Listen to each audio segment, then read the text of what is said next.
નમસ્કાર, spark today ન્યૂઝમાં આપનું સ્વાગત છે। વડોદરા શહેરમાં જે બેફામ રીતે હોર્ડિંગ્સો લગાવવામાં આવે છે તેની પર રોક લગાવવામાં આવે તેવી માંગ સામાજિક કાર્યકરે કરી છે। જો કે સામાજિક કાર્યકર કમલેશભાઈ પરમાર પાલિકાના કમિશનર કચેરી જે છે ત્યાં પહોંચ્યા છે અને તે વડી કચેરી ખાતે તેઓ આવેદનપત્ર માટે આપવામાં આવે છે। આવેદનપત્રમાં સીધો ઉલ્લેખ કરવામાં આવ્યો છે। આપ જુઓ કે જે પ્રકારે વડોદરા શહેર હદ વિસ્તારમાં મ્યુનિસિપલ કોર્પોરેશનની માલિકીની જગ્યામાં પરવાનગી વિના લગાડવામાં આવતા ગેરકાયદેસર હોર્ડિંગ્સ બોર્ડ અંગે કાર્યવાહી કરવામાં આવે તેવી માંગ કરી રહ્યા છે। કારણ કે અગાઉ પણ કેટલી વખત તેઓ રજૂઆત કરી ચૂક્યા છે, તેમ છતાં પણ પાલિકા દ્વારા આ બોર્ડિંગ્સ છે તે ઉતારી નથી લેવામાં આવતા। તેને લઈને આજે વધુ એક વખત તેઓ પાલિકાના કમિશનરને રજૂઆત કરવા માટે આવ્યા છે। તેમની સાથે વાત કરીશું। કમલેશભાઈ, શું કહેશો?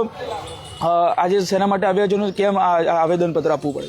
વડોદરા શહેરમાં આજે જે બજેટની જાહેરાત કરવામાં આવે છે, ચર્ચા વિચારણા કરવામાં આવે છે, લોકોના મંતવ્ય લેવામાં આવે છે, પરંતુ ખાસ કરીને અમે વડોદરા શહેરની તિજોરીમાં આવક કઈ રીતે થાય એ રીતનું અનેકવાર રજૂઆતો કરી ચૂક્યા છે કે ભાઈ વડોદરા શહેરની કોર્પોરેશનની તિજોરીમાં જો આવક થશે તો એનાથી પછીથી આપણે જ આવક થશે। એ જ રીતે આજે તમે જોશો કે વડોદરા શહેરની અંદર જે બજેટની જાહેરાત જોગવાઈ કરવામાં આવી છે ત્યારે એવું કહેવામાં આવે છે કે ભાઈ સફાઈ વેરો વધારવામાં આવશે। તો ખાસ કરીને વડોદરા શહેરની અંદર દરેક વિસ્તારોમાં, દરેક ચાર રસ્તા ઉપર, દરેક સર્કલો પર, સાથે સાથે દરેક જે પુલપાટ ઉપર તમે જોશો કે પુષ્કળ પ્રમાણમાં હોર્ડિંગ્સ બોર્ડ લગાવવામાં આવે છે, જેની કોઈ પરવાનગી લેવામાં નથી આવતી અને જે કોર્પોરેશનનો જે ચાર્જ ભરવાનો આવે છે એ પણ લેવામાં નથી આવતો।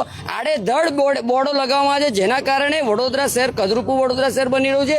સાથે સાથે વડોદરા શહેરની અંદર જે આવક થવી છે એ આવક થતી નથી। એના કારણે આજે મ્યુનિસિપલ કમિશનર સાહેબને અમે અનેક વખતે 2000 ફોટા પહેલે પણ આપવામાં આવ્યા હતા, ત્યારબાદ ફરીથી 2000 ફોટાનો આલ્બમ બનાવીને આપવામાં આવ્યો। ત્યારબાદ અમને જમીન મિલકત કોમર્શિયલ શાખાના અધિકારીઓ જે જાડી ચામડીના મગરો છે, ઓનલી કાગળ પર વિકાસ બતાવી રહ્યા છે, કાગળ પર કામગીરી બતાવી રહ્યા છે, ત્યારે આજે અમે કમિશનર સાહેબને રૂબરૂ મળવા માટે આવ્યા છે કે ભાઈ અનેક વખત અમે લોકો અહીંયા આગળ આવ્યા છે તો કમિશનર સાહેબ છે, દિલીપ રાણા સાહેબ છે, મિટિંગમાં ગયા છે, ગાંધીનગર ગયા છે, સાહેબ નથી આવ્યા, આવી બધી વાતો થતી હોય છે, પરંતુ ખાસ કરીને કમિશનર સાહેબને અમને મળવા કેમ નથી દેતા આ સમજાતું નથી। એટલે કંઈક ને કંઈક લાગી રહ્યું છે। આ ભ્રષ્ટ અધિકારીઓના પાપે વડોદરા શહેરની જનતાને તમામ રીતનું જે સહન કરવું પડે છે। આજે વિકાસ નથી થઈ રહ્યો એનું મુખ્ય કારણ એક જ છે કે કોર્પોરેશનની તિજોરી તળિયા ઝાટક હોય તો વિકાસ ક્યાંથી થાય?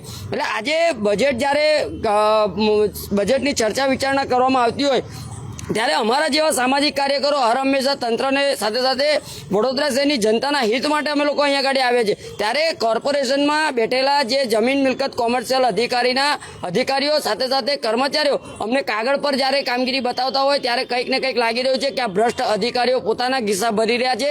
એના કારણે આજે વડોદરા શહેરની અંદર અનેક લોકો આડેધડ હોર્ડિંગ્સ બોર્ડ લગાવી રહ્યા છે। તો અમારી ખાસ માંગણી એક જ છે કે વડોદરા શહેરમાં એક મ્યુનિસિપલ કમિશનર સાહેબ, જે જાબાજ મ્યુનિસિપલ કમિશનર સાહેબ છે દિલીપ રાણા સાહેબ, તેઓને અપીલ છે કે આ જેટલા પણ હોર્ડિંગ્સ બોર્ડ ગેરકાયદેસર હોય, જે પરવાનગી વિના લગાવવામાં આવ્યા હોય તેઓની સામે કડકમાં કડક કાયદાકીય કાર્યવાહી કરવામાં આવે, સાથે સાથે તેઓને દંડ ફટકારવામાં આવે, જેથી કરીને વડોદરા શહેરની અંદર આડેધડ હોર્ડિંગ્સ બોર્ડ ન લાગે।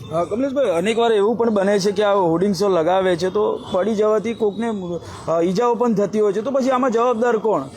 ચોક્કસથી વડોદરા શહેરમાં તમે જોશો કે વાવાઝોડું આવતું હોય છે ત્યારે ઓનલી સૂચનો બહાર પાડવામાં આવે છે કે જેટલા પણ હોર્ડિંગ્સ બોર્ડ છે તે ઉતારી લેવામાં આવે, પરંતુ એ હોર્ડિંગ્સ બોર્ડ લાગેલા જ રહે છે। એનું કારણ એવું હોય છે કે ઘણા લોકો જે રાજકીય પક્ષના જે લોકો હોય છે તેઓ પણ પોતે કહેતા હોય છે કે ભાઈ અમારો બોર્ડ છે, કેમ તું એ ઉતાર્યું? એના કારણે દબાણ શાખા સાથે ઘર્ષણ પણ થતા હોય છે। પરંતુ જો કડકમાં કડક નિયમ લાગુ કરવામાં આવે કે કાયદો સૌના માટે એક સરખો રાખવો છે, ગરીબ હોય, અમીર હોય કે પછી કોઈ પણ હોય, લાગવગદારો, બધા માટે કાયદો એક સરખો રાખવામાં આવે અને સરખો રાખ્યા બાદ જ વડોદરા શહેરનો વિકાસ થશે। કારણ કે આજે તમે જોશો કે વડોદરા શહેર સૌથી પાછળ રહી ગયું છે અને વડોદરા શહેરમાં જ્યારે મુખ્યમંત્રી આવતા હોય છે, CR પાટીલ આવતા હોય છે, સાથે સાથે અનેક નેતાઓ વડોદરા શહેરના નેતાઓને, અધિકારીઓને ટકોર કરતા હોય છે, પરંતુ ખાસ કરીને આજે અમદાવાદ શહેર તમે જોશો કે સુરત શહેર જોશો, રાજકોટ, ભાવનગર, આ તમામ શહેરો એટલા બધા આગળ નીકળી ગયા છે કે ત્યાં આગળ પુષ્કળ પ્રમાણમાં વિકાસ થઈ રહ્યો છે અને વડોદરા શહેર પાછળ છે। એનું મુખ્ય કારણ એક જ છે કે વડોદરા શહેરમાં લાગવગશાહી ચાલી રહી છે, સાથે સાથે જે કહેવાય છે કે વડોદરા શહેરની અંદર